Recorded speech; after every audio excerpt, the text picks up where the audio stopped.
Did you want to see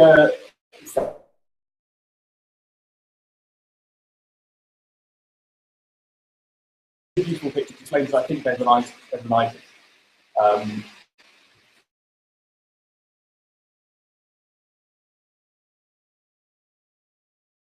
Actually, do you know?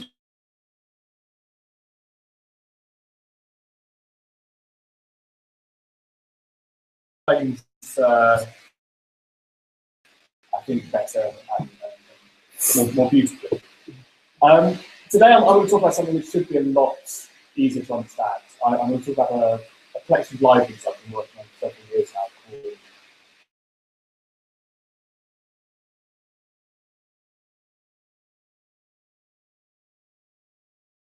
called IO, because it's modular for XML, which I'm not concentrating on that much, but it's there. So it will be useful in everyday programs. And I'm going to present it today in the form of a series of one-liners. So a single line of code with the response you get.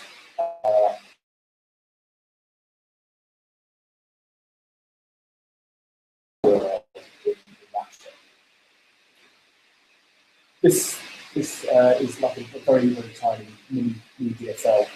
And if you type HTTP URL,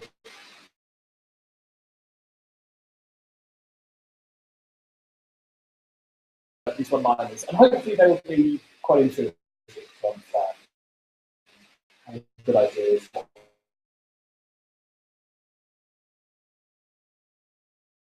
you're asking me questions and I can answer them. If I forget to explain something, it probably means that it's not your fault, it's mine, and I need to.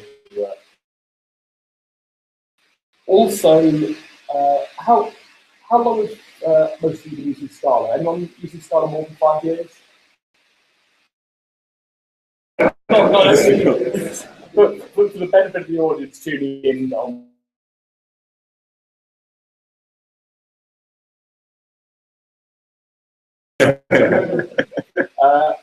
Anyone using Scala for more than 2 years?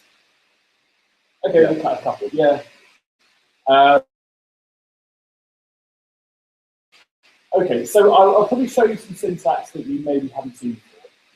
So I'll try and take a moment to explain what that syntax is, and kind of give you a bit of background about how it's implemented, even if it's maybe not the full story. The full story is detailed, complicated, and quite ugly.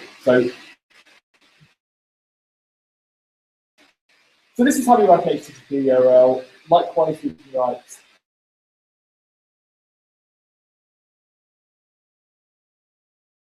actually, this is the old way of that. Because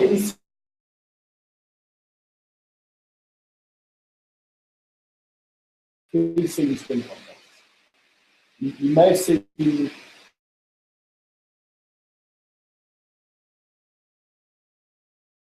can substitute variables into the string, which is quite nice.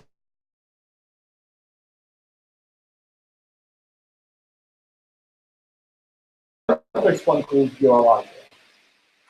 And if you type URI and put the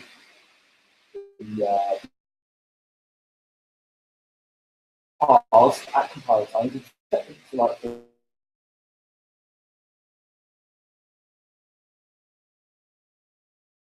anything in the file. Basically the same with the better compile time selected. Now one thing you might notice is that the return type here is file URL, and the return type here is HTTP URL. And the question is, how does the compiler work out that this one's an HTTP URL and this one's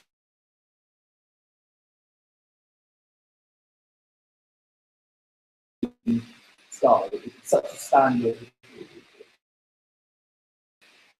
that you can implement that with a macro. You don't have to implement it with an ordinary method. And that macro can look at compile time, it can check whether it's file, and it can return a type that's appropriate for that. So you get a file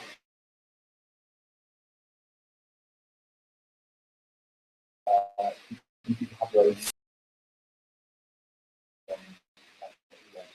But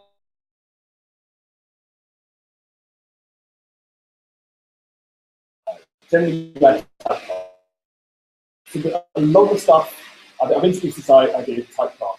Who knows what I'm talking? I would say it's less than half, maybe less than a tenth.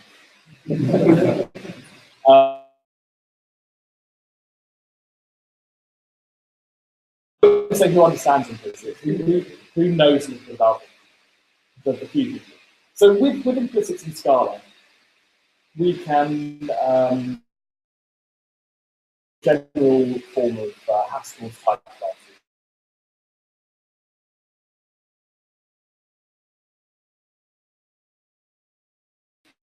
That's one thing you can't do with inheritance quite as well. You can sort of retrofit capabilities. I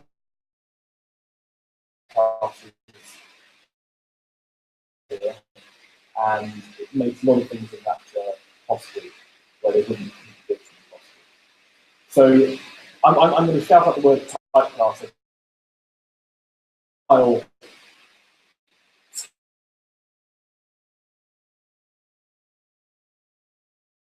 Time, I think you will go back and you'll look up type classes and find someone's written a wonderful blog somewhere that explains some better like that.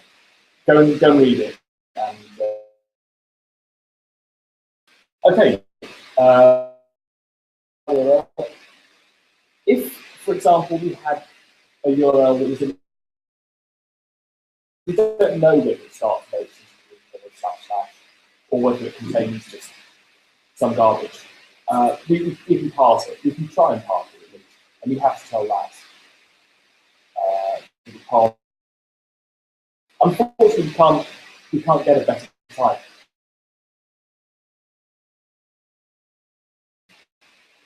So this is a we're always trying as hard.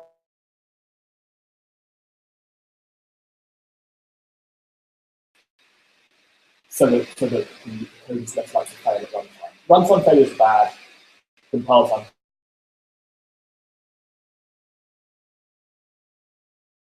And parse this.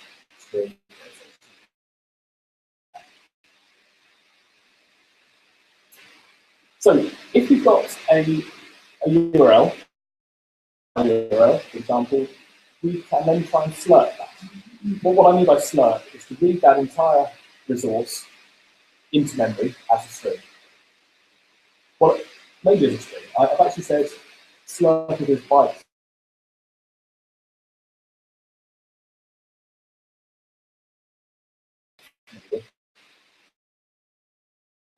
We get a return type which is bytes with an S. Now this is kind of equivalent to an array. Who's used array of bytes in Java? And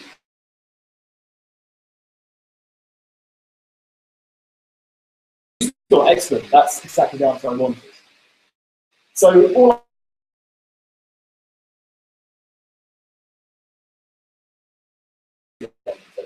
this is a byte array, but it's immutable because I'm not giving you access.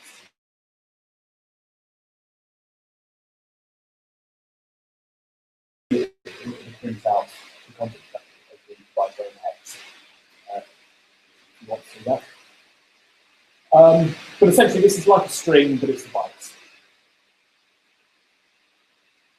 Okay, well, I've tried to do something else there. I've tried to slurp exactly the same resource as characters instead of bytes. But this time you get an error. I'll read this out to you. It says, cannot find implicit reader for file URL resources. The implicit exists within state.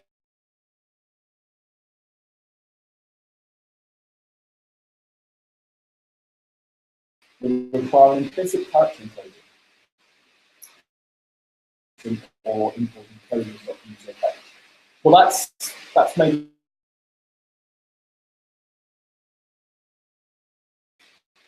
I've added. When we call slurp,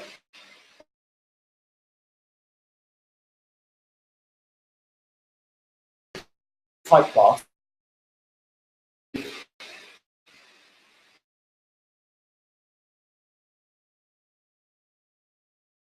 to get bytes from the file. This one's looking for characters from the file.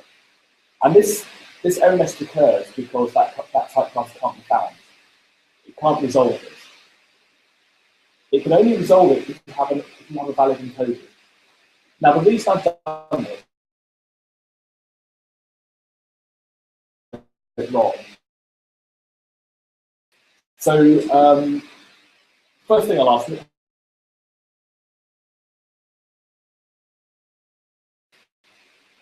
Okay, pretty much everybody has seen some text, but instead of displaying some character with a nice accent on it, it is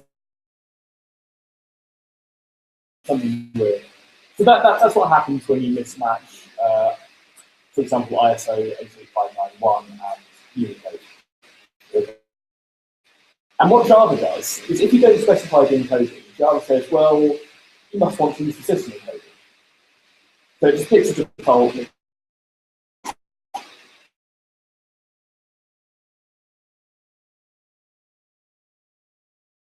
You can develop the code on, for example, which I presume runs usually about everyone. You can try it with all your colleagues' computers. They get exactly the same result. And in production, it starts behaving differently. This is Java not being very. So instead, in Rapture, I don't need to do anything at all involving encodings, involving translation.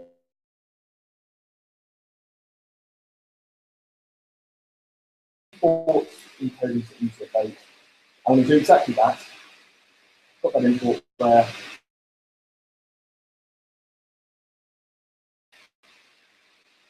But on the first one, you've got a bytes type.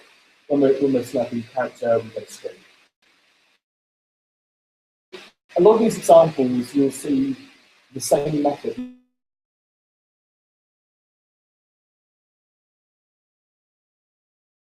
This is maybe unusual if you're familiar with the Java world, where you look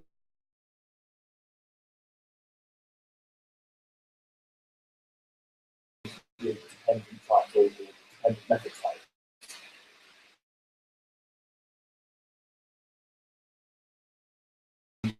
Something different. Now, on the one hand, that something different might be a little bit confusing.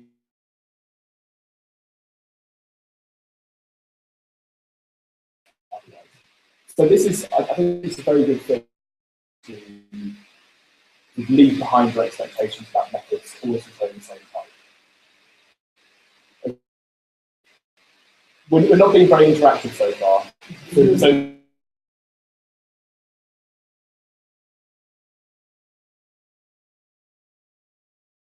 where are my okay.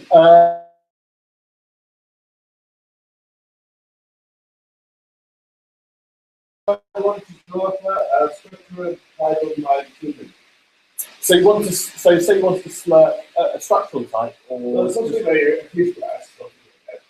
Well, so the type that goes in here is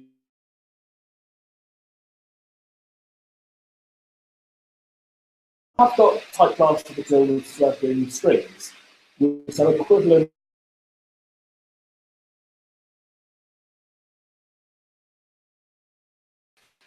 So you can select strings into strings. You can create your own. So if, for example, you wanted to select, say you had, you could select blocks, and I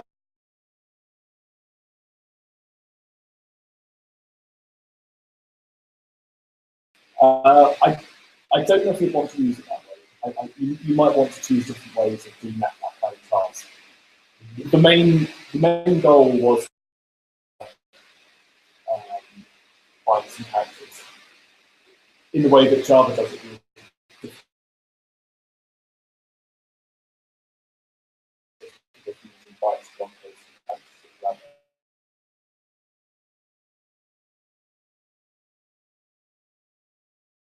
Apples, then to just provide manage it. Any other questions? Yeah. The URL. Yeah, yes.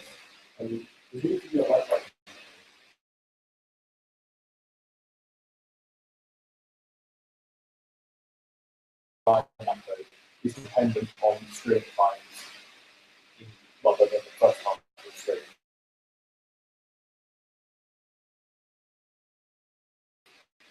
There is something, it actually looks for a method with that name in certain place. And if it finds that, it can then you get a compiler.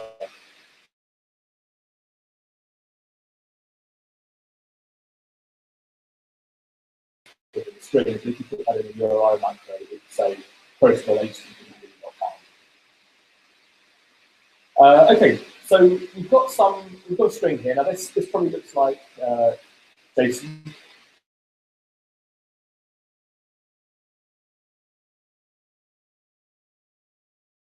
We can parse a string, a JSON object, assuming that JSON string is well-formed JSON. We parse that string and we get a JSON object back. Now, JSON, the type JSON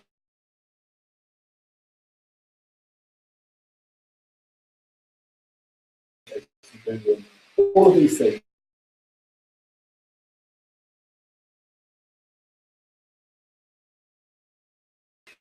What it is. You just know that you hope that it's JSON.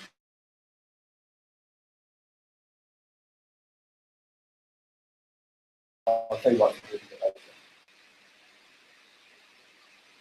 later. In the most recent version of Rapture, which I haven't released yet, you can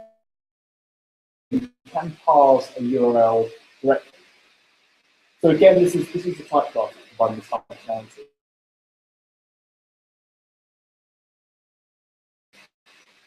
A value. It will look for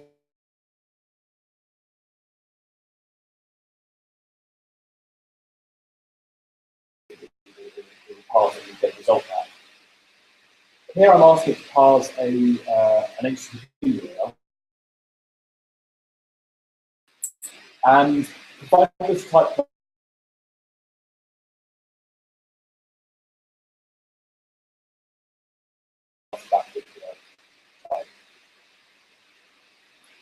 so this does the same thing, but this is only in the unreleased, actually unreleased version. So I've got this. This is the parse JSON value. Now I'm calling .candidates on this. So this should look a bit strange because if I go back to the previous time, so the JSON value does contain it's an object which has a field called candidates, but we only know that because we have that string. That's a runtime thing. We don't know at compile time that candidates exist. I certainly didn't implement a method called candidates just for this single piece of JSON. So the question: how am I able to call what candidates on this? Does anyone know? Dynamic, yeah. Called the dynamic trait. And if you have an object, you have a type that inherits from dynamic, any value you like, any as if that with the compiler, it will allow you to do it.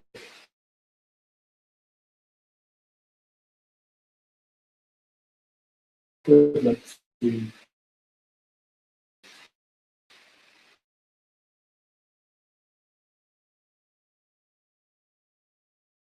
we assume the compiler can exist.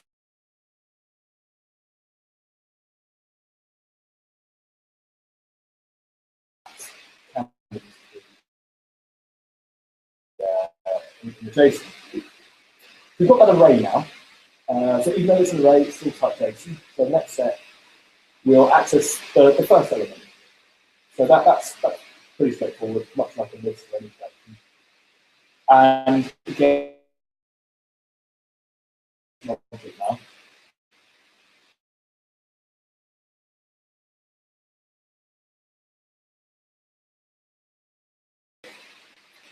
Dynamic type, and you get this result here, Barack Obama.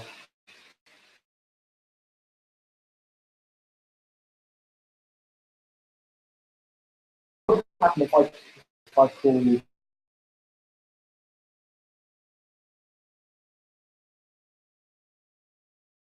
string 7?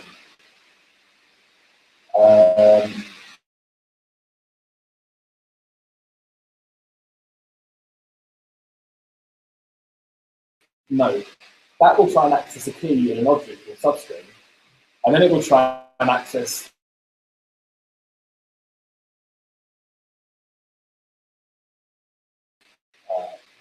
if I'm accepting it's a failure, I'll maybe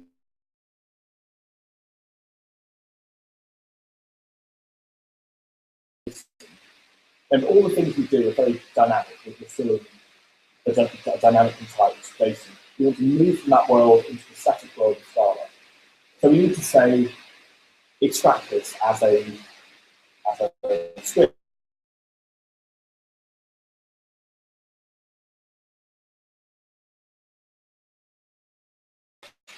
With that. So we've moved from dynamic to static. And once we're in the static world, we can relax. By the way, anyone who's thinking, well, what about all the exceptions that might be thrown? You're correct, but bear with me. I will come on to them.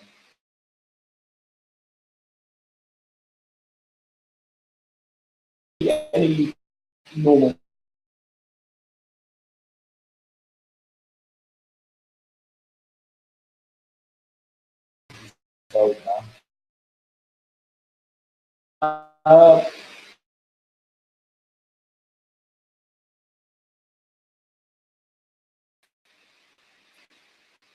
someone asked me what happens if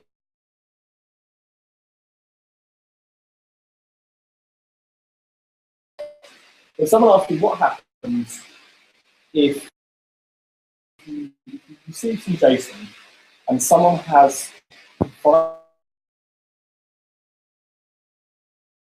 instead of just the int. So if you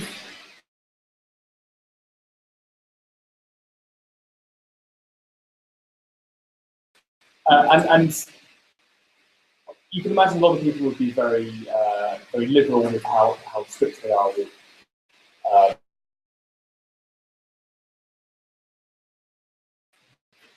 well, what we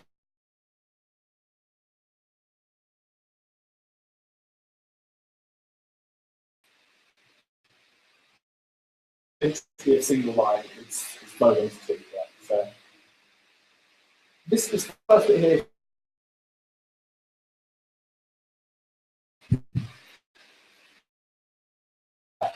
in extractor.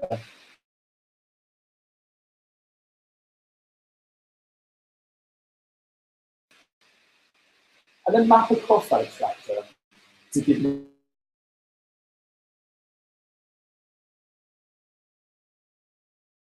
on a string that will give me some impact. So this, I can't select that. This bit here will effectively be an alternative image extractor. So first of all, we'll try a real image, then we'll try a string plus conversion. And this is one way in which Rapture JSON is extensible. You can define your own extraction for different types. Types you create, types in somebody else's code, and you can define them using quite nice combinations like or else and